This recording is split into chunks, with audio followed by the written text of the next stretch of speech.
आज भारत के सामने सबसे बड़ी जो समस्या है वो परिवार को बचाने की।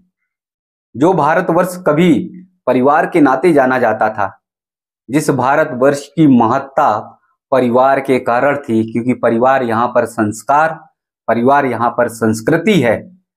इस परिवार और संस्कृति की गूंज पूरी दुनिया में थी और पूरी दुनिया के लोग ये जानते थे कि भारत ही एक ऐसा देश है, दुनिया का एकमात्र ऐसा देश है जहां पर परिवार है, जहां पर संस्कार है, जहां पर संस्कृति है।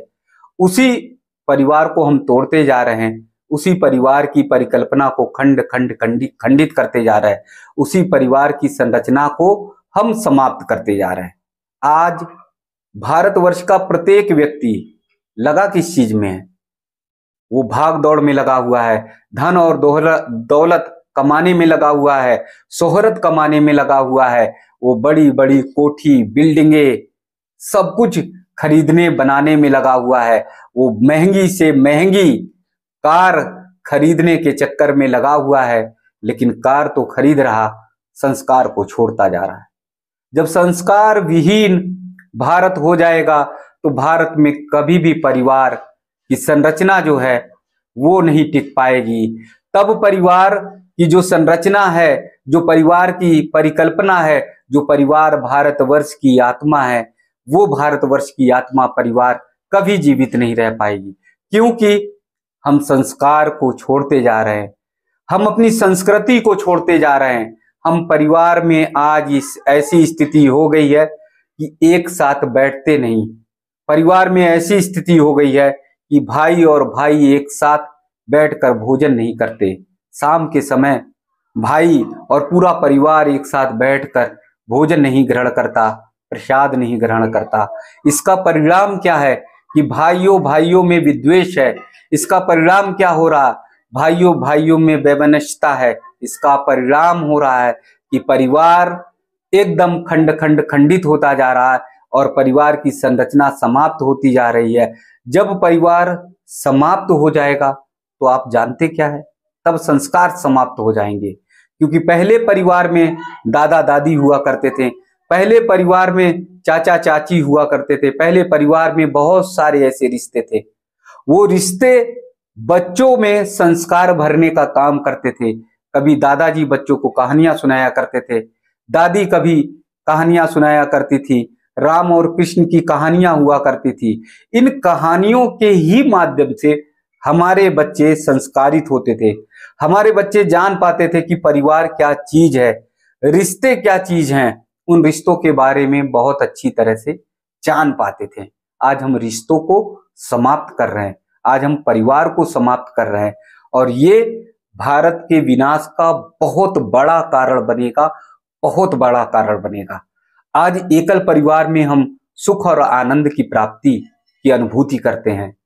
पति और पत्नी जहां शादी हुई, सब घर परिवार छोड़कर, अपने माता पिता को छोड़कर अकेले रहने के लिए तैयार हो जाते हैं। पति पत्नी और उनके बच्चे, बस इसी को हमने परिवार मान लिया। अब ऐसे समय में जब कष्ट आता है, ऐसे समय में जब दुख होता है, ऐसे समय में कभी कोई मुसीबत आती है, तो बस पति और पत्नी मिलकर ही संघर्ष करते हैं। पूरा परिवार सहयोग नहीं करता, क्योंकि परिवार से पहले ही आपने रिश्ते तोड़ लिए हैं। तो इसलिए परिवार को अगर बचाना है, परिवार की जो संरचना है, परिवार नामक जो भारत में संस्था जीवित है, तो उस सब में मिलकर हम सबको कदम उठाना पड़ेगा। प्रत्येक भारतवासियों को कदम उठाना पड़ेगा और ये सोचना पड़ेगा, ये ध्यान में लाना पड़ेगा कि कभी मर्यादा पुरुषोत्तम श्री राम ने कैसे परिवार को बना के रखा, अपने ऊपर कितने कष्ट सहन किए, चले गए वनवास, 14 वर्ष का उन्होंने सहन किया, लेकिन परिवार पर कभी आंच आने नहीं दी।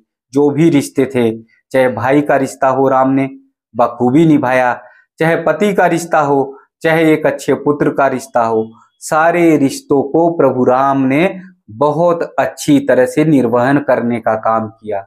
परिवार इसलिए भी टूट रहा है, परिवार इसलिए भी विखंडित हो रहा है बंधुओं, क्योंकि हम राम की कथा नहीं पढ़ते, हम राम के आचरण का अनुसरण नहीं करते, हम राम के आदर्श को मानने की कोशिश नहीं करते। हम आज चलचित्रों में, आज हम फिल्मों में, आज हम बहुत सारे सोशल मीडिया के जो माध्यम हो गए उनकी धारा में बहते हुए चले जा रहे हैं और इसी के कारण परिवार टूट रहा है। परिवार को अगर बचाना है तो राम की कथा की ओर चलें, परिवार को बचाना है तो राम के आदर्श की ओर चलें। आज बस इतना ही कि हम सब लौटे परिवार की ओर, हम सब लौटे अपने संस्कार की ओर, हम सब लौटे अपने भारतवर्ष की ओर, क्योंकि भारतवर्ष ही दुनिया की आत्मा है। दुनिया की आत्मा को मत छीने, परिवार को बनाएं और भारत को जीवित रखें।